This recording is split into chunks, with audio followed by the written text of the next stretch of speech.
Assalamu alaikum, brothers. I feel like a bit of a fraud at this mosque. The only time I actually come to mosques is to come to activist events to recruit for our Palestinian brothers or our brothers in Syria or Yemen or the Rohingyas. I'd like to invite them all to this mosque to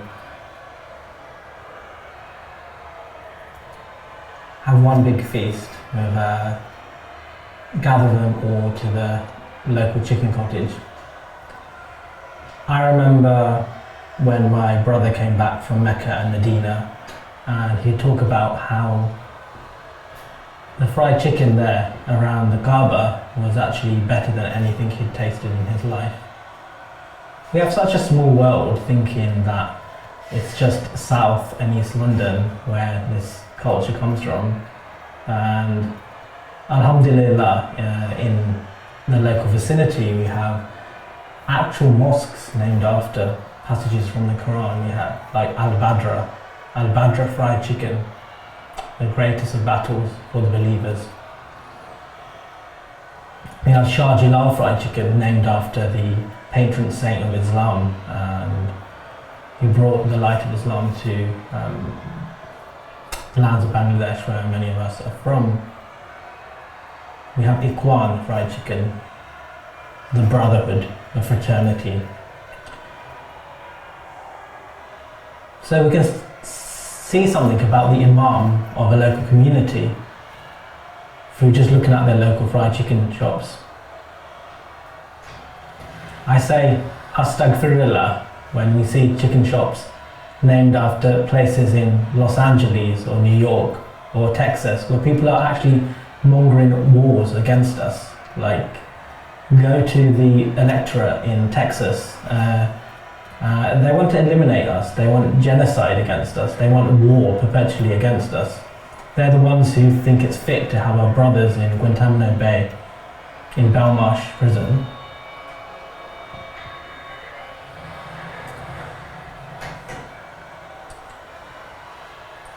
Think for a moment how it's like to stand with people who've been detained for many years, such as in Guantanamo. People have been on a hunger strike, sort of claiming the basic rights for us all. And think what it'd be like if to gather, say, all the British Guantanamo Bay and bring them to the local halal fried chicken shop. Imagine the taste of a drumstick after all those years in Guantanamo Bay. I have eaten fried chicken and hot wings with men who have endured electrocution and torture in Mubarak's prisons, the detention centres of Kashmir. What would tell them that they're finally at home, that they're finally received, that their freedom is appreciated, and taking them for a bucket of hot wings? Eating fried chicken is the greatest form of jihad. If I would lead a battalion today in the Battle of Badr, I would let my battalion eat that protein to gain strength, brotherhood, fraternity, power through fried chicken. We have reached a stage in this country where we are a greater than the American and Western corporations of Kentucky Fried Chicken, of McDonald's. The first place where the youth and the younger generation seek identity and a sense that someone's got their back is within these halal fried chicken shops.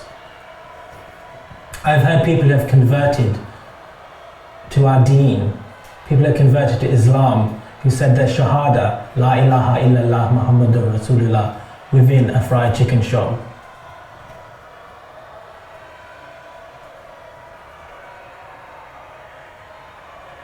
They talk so much about integration, the government telling us all to assimilate and integrate, and think we have taken the colours of the Union Jack, the colours of the Stars and Stripes, and we made them Islamic.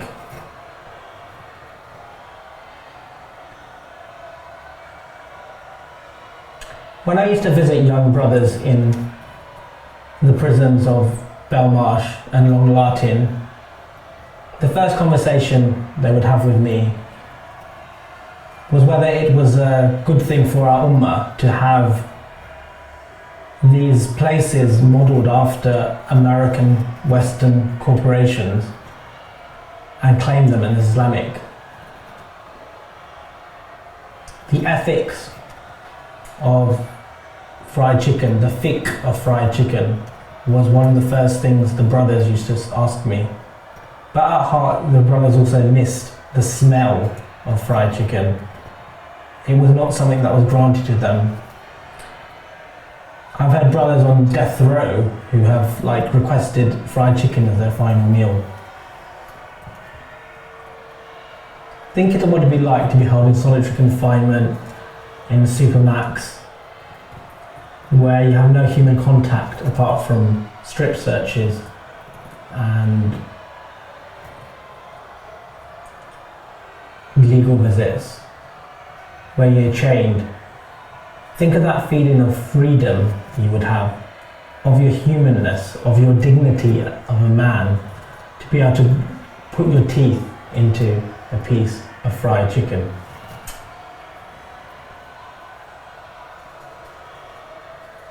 Through fried chicken, we see the resilience of our communities.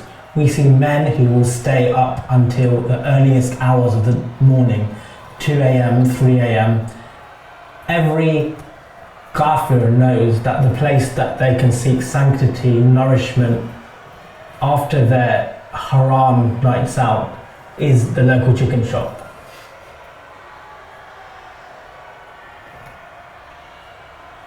And think of what resilience and strength these men have, that they can work up until the early hours to support families, to raise a new generation of our mujahideen. No one has the endurance power of these men, not the greatest marathon runners. They have the strength and spiritual resilience of Hussein on the battlefield. They have the strength of Ali and Zulfikar in their attempt to override all the high streets from London to New York to Baghdad. And fried chicken isn't something just within our local vicinity. I have seen in the heart of the Holy Land in Palestine, in Ramallah in Palestine, we have Arab fried chicken. And believe me, it tastes even better than the best chicken cottage or chicken valley within Britain. I've seen within Nigeria brothers munching on chicken called Chicken Republic. I have seen within Baghdad chains, chicken up into the story like a mimbar rising up to heaven.